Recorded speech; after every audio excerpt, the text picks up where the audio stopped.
Hello everyone, welcome to our channel KK trading firm. This is the first video of our account. और इससे पहले हमारा एक Telegram channel था KK trading firm के नाम से, जो अभी भी है।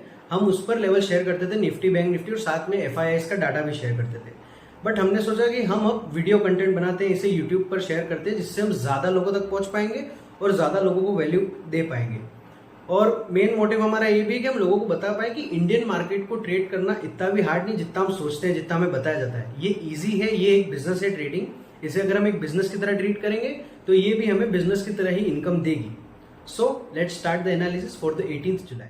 So let's start with Nifty. मैंने 1 डे टाइम फ्रेम का चार्ट खोल रखा है। 1 डे का इसलिए टाइम फ्रेम खोल रखा है क्योंकि मैं एक बड़े टाइम फ्रेम पर देखना चाहता हूँ कि प्राइस क्या बताना चाहता है हमें। सो फिलहाल हम जानते हैं कि निफ्टी ऑल टाइम हाई पर है 24,600 पे यहाँ पे, और एक डोजी कैंडल बनाएगी। डोजी कैंडल हमेशा एक रिवर्सल के जैसी होती है या एक इनडिसाइसिव कैंडल होती है जिसमें दोनों साइड से वीक होती है। तो अगर ऑल टाइम हाई पर ऐसी कैंडल बन रही है, मतलब यहाँ से मार्केट एक नीचे आ सकता है, उसका इंडिकेशन है। मैं आपको एग्जांपल से समझाऊँ तो ये देखिए, आप मार्केट ऊपर गया, डोजी कैंडल बनी, उसका लो टूटा और वहाँ पे नीचे आ गया प्राइस। ये पैटर्न्स वगैरह सब हमको याद रहने चाहिए। विद द एक्सपीरियंस ये सब आ जाते हैं दिमाग में। तो इन फ्यूचर हम इसी चैनल पे बहुत अच्छी अच्छी ऐसी वीडियोस अपलोड करने वाले हैं, तो आप सब्सक्राइब कर लीजिए। ओके, सो 1 डे टाइम फ्रेम पे तो मुझे दिख रहा है कि यहाँ पे मार्केट थोड़ा सा बियरिश होने वाला है, नीचे जाने वाला है। ठीक है, अब मैं टाइम फ्रेम को और कम करता हूँ, छोटा करता हूँ। 1 आवर पे आ गया मैं। 1 आवर का टाइम फ्रेम खोलने के बाद मेरे को यहाँ भी एक बियरिश पैटर्न दिख रहा है। अब मैं आपको बताता हूँ क्या पैटर्न है वो। मार्केट ये गया, यहाँ पे आया ऐसे, एंड दिस जो लोग ट्रेड करते हैं उनको पता होगा, ये होता है हेड एंड शोल्डर पैटर्न। और ये नॉर्मली यूज़ होता है रिवर्सल के लिए। अगर ये ऐसे उल्टा बना है तो फिर आप बुलिश साइड जा सकते हैं इस तरह से। और मैं आपको एग्जांपल भी बताता हूँ इसके साथ। हेड एंड शोल्डर पैटर्न ये देखिए, इजीली समझिए क्या है। ये रिवर्सल बताता है, जब ऐसा पैटर्न बनता है तब मार्केट नीचे आ सकता है। रिवर्सल पैटर्न है, ऑल टाइम हाई पर बन रहा है, वो भी एक अच्छी बात है। किस लेवल पे बन रहा है वो भी इम्पोर्टेंट है। और देखिए, जब पैटर्न निकल गया उसके बाद, अगर आप उसके बाद तो कोई भी बता सकता है, कोई भी, कि यहाँ भी एंट्री थी, यहाँ पे एग्जिट था, यहाँ पे स्टॉप लॉस था और ऐसे डबल टॉप बन गया। बट ऐसे काम नहीं चलता। जब पैटर्न बन रहा है तब उसको पहचानना पड़ेगा, और ये एक्सपीरियंस के साथ ही आएगा। और भी 2-3 चीज़ें देखनी पड़ती है, वो हम ऐसी वैल्यूबल वीडियोस अपलोड करेंगे हमारे यूट्यूब पे, तो आप हमें सब्सक्राइब कर लीजिए। तो 1 आवर पे मुझे दिख रहा है हेड एंड शोल्डर पैटर्न। ठीक है, अब मैं और टाइम फ्रेम कम करता हूँ, 15 मिनट्स। 15 मिनट्स टाइम फ्रेम पर मुझे एक और पैटर्न दिख रहा है बियरिश, मतलब मार्केट नीचे, बियरिश मतलब नीचे। यहाँ पे मैं देखूँ तो ये देखिए, ऊपर आया, फिर ट्राई करा और फिर नीचे आ गया। ये होता है डबल टॉप पैटर्न। अगर ये उल्टा होगा तो आप इसे डब्ल्यू पैटर्न भी बोलते हैं, एम पैटर्न भी बोलते हैं। इनके जिस तरह से पैटर्न दिख रहे हैं, ये भी रिवर्सल के लिए ऑल टाइम हाई पर अगर ऐसे लेवल बनते हैं। देन अगर डबल टॉप की मैं बात करूँ, ये देखिए डबल टॉप पैटर्न भी एक रिवर्सल पैटर्न है। यहाँ पे देखिए, एक सेम लेवल पे एक पहले टॉप बनता है, फिर नीचे जाता है, फिर वापस वहाँ से आता है, फिर रिवर्सल लेकर इसे तोड़ता है।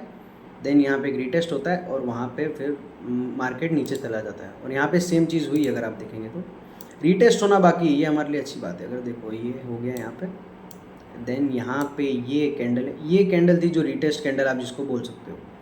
पर इसको कैप्चर नहीं कर सकते थे क्योंकि 3 बज गई थी, तो इंट्राडे ट्रेड तो नहीं ले सकते थे, आप BTST वगैरह ले सकते थे इसमें। ओके, सो अब हम बात करें लेवल्स की। पहले हमने हमारा व्यू टेक्निकल्स को देख के बना लिया है कि ये बियरिश है, बट अब हम हमारे लेवल्स भी देख लेते हैं कि हम किस तरह से ट्रेड करेंगे।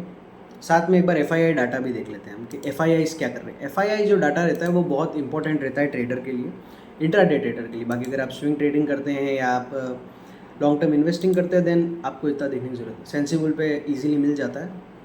तो फ्यूचर्स में थोड़े स्ट्रॉन्ग हैं, निफ्टी में भी थोड़ा बुलिश दिख रहा है। बट देखिए, मेन मैं बताऊँ, FII हिस्ट्री, इसको देख लीजिए, बहुत क्लियर पता पड़ जाता है क्या है क्या नहीं। ये रहा ऑप्शंस का। ऑप्शंस मतलब ये वीकली आइडिया दे देगा आपको, क्योंकि ऑप्शंस की वीकली एक्सपायरी है। तो वीकली क्या है प्लान, तो अभी मैं 16 जुलाई का जो देखूँ, ये प्रीवियस डे का बताएगा। इसको देख के हम आगे पोजीशन हमारी बनाएंगे। सो कॉल OI था यहाँ पे 1.32 lakh something bullish and 1.1 lakh bearish. तो मतलब ओवरऑल यहाँ पे बुलिश है ऑप्शन में। ऑप्शंस में बुलिश बता रहा है क्योंकि ये ज़्यादा है, ये नॉर्मल देखना है। और फ्यूचर्स देखना है, कैश का नहीं देखना है। कैश मतलब जो लॉन्ग टर्म इन्वेस्टमेंट है, म्यूचुअल फंड्स वगैरह करते हैं, आप स्टॉक्स में जो इन्वेस्टमेंट करते हैं उसको कैश कहते हैं, तो ये हम नहीं देखेंगे, इसको आप इग्नोर कर दीजिए, इसका कोई रिक्वायरमेंट नहीं है। बात करें अगर यहाँ पे फ्यूचर्स की, फ्यूचर्स मतलब पूरे महीने की जो सबसे लास्ट एक्सपायरी होती है वो फ्यूचर्स की एक्सपायरी होती है, तो उस हिसाब से ये फ्यूचर्स का होता है। यहाँ पे बियरिश ज़रूर बता रहा है, बट थोड़ा सा कंसर्निंग ये है कि ये क्वांटिटी ज़्यादा नहीं, क्वांटिटी ये देखिए 31,000, 47,000, 7,000, 20,000, 20 ऐसी कुछ आए तो हम कर सकते हैं कि हाँ ये थोड़ा अच्छा स्ट्रॉन्ग इंडिकेशन है, बट अभी ये मैं इसको काइंड ऑफ न्यूट्रल ही मानूंगा। फ्यूचर्स में थोड़ा न्यूट्रल है, बाकी यहाँ पे बुलिश दिख रहा है।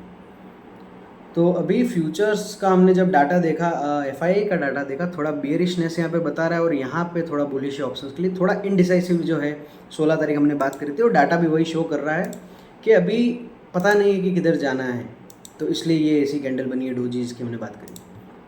चलो हम उसके हिसाब से हमने जो देखा, हमने टेक्निकल पर देखा है कि हमें बियरिश पैटर्न्स मिल रहे हैं, तो हम उससे देख लेते हैं। सो यहाँ पे अगर मैं बात करूँ तो यहाँ पे देखिए सिंपल प्लान है, ये जो जोन है यहाँ से 2 बार रिजेक्शन आया, तो इन केस 18 जुलाई को एक गैप अप होता है और यहाँ पे मुझे एक रेड हैमर मिलती है। रेड हैमर जैसे मैं आपको बताऊँ, रेड हैमर इज एक रेड हैमर बना देते हैं।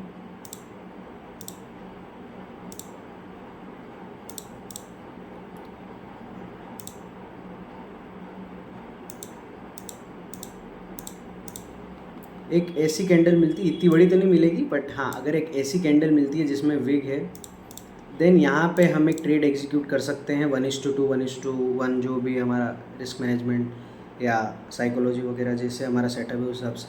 इस टाइप की कैंडल अगर यहाँ बनती है तो हम यहाँ पे एक बेयरिश ट्रेड एग्जीक्यूट कर देंगे, पी साइड जाएंगे। ठीक है, ये प्लान है मेरा फर्स्ट गैप अप के लिए। अगर फ्लैट ओपनिंग होती है, फ्लैट ओपनिंग मतलब मार्केट यहाँ है, यहीं कहीं खुल गया, तो भी ये सेम। अब मेरा दूसरा पॉइंट है कि अगर मार्केट गैप डाउन खुलता है उस सिनेरियो में क्या करना। देखिए गैप डाउन खुले, गैप अप खुलेगा, यहाँ कहीं खुल सकता है, फ्लैट यहाँ खुल सकता है, गैप डाउन कहीं यहाँ खुल सकता है। किसी भी केस में अगर निफ्टी ऊपर आता है इस लेवल पे वापस और यहाँ से एक रिजेक्शन कैंडल बनाता है, देन मैं वहाँ पे पुट शॉर्ट करूँगा और टारगेट बनाऊँगा डे लो तक का, या मेरा जो भी 1:1 मिलता है अगर मुझे ऑप्शन में, तो मैं वहाँ पे वो लेके एग्जिट कर दूँगा ट्रेड। ये रहा पहला बेयरिश ट्रेड। हम बात करते हैं दूसरे ट्रेड की। अब मान लीजिए हमें एक बुलिश ट्रेड भी यहाँ पे एक छोटा सा बन रहा है। वो कैसे कि अगर मार्केट जब नीचे जाए और यहाँ पे एक ग्रीन कैंडल बना दे, ग्रीन हैमर। ग्रीन हैमर कैसे बनाएगा ये देखो बताता हूँ मैं आपको। ये बस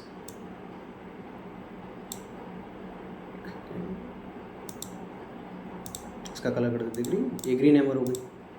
हैमर कैंडल ऐसी जिसके नीचे विग नीचे से हो, ऐसा। जैसे मैं आपको एग्जांपल दूँ, जैसे ये कैंडल है, देखिए अब ये रेड कैंडल है, बहुत बड़ी भी है, इतनी बड़ी नीचे है। और देखो मैं आपको एग्जांपल, जैसे ये कैंडल है, ये देखिए ऐसी कैंडल है, तो यहाँ से एक बुलिश मोमेंटम आया, देखा। ऐसी एक कैंडल चाहिए छोटी सी, हमारा काम उसमें इजीली हो जाएगा। ठीक है, तो ये रहा हमारा पहले का प्लान कि यहाँ पर आएगा इस एरिया के पास, तो मैं सी साइड जाऊँगा, एक बार के लिए बुलिश सोचूंगा। उसके बाद जो मेरा लेवल है वो है 24,475।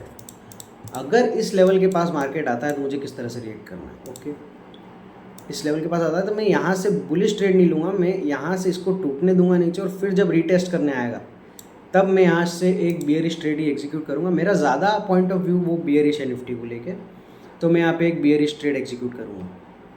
और बात करें 400, फिर उसके बाद 400 का एक लेवल है। ये लेवल मैं मानता हूँ ये सबके लिए बहुत बढ़िया। अगर यहाँ पे आके एक रिवर्सल दिखा तो भी हम एंट्री कर सकते हैं, यहाँ पे आके थोड़ा कंसोलिडेशन करके ब्रेकडाउन दिया तो भी हम एंट्री कर सकते हैं, एंड इसे तोड़कर अगर ऐसे रिवर्सल दे दिया, रीटेस्ट कर दिया तो भी। ये तीनों सिनेरियो सिर्फ और सिर्फ 2400 के लिए एक्टिवेटेड है मेरे पास निफ्टी में। ठीक है, तो ये तो बात हो गई निफ्टी की। निफ्टी इस तरह से हम ट्रेड करेंगे। बात कर लेते हैं बैंक निफ्टी की। बैंक निफ्टी की अगर बात करें तो बैंक निफ्टी में भी सेम लेवल्स बने हुए, पर हम टॉप टू डाउन एनालिसिस करेंगे। 1 डे टाइम फ्रेम पर देखें तो यहाँ पे एक रेड हैमर बनी है,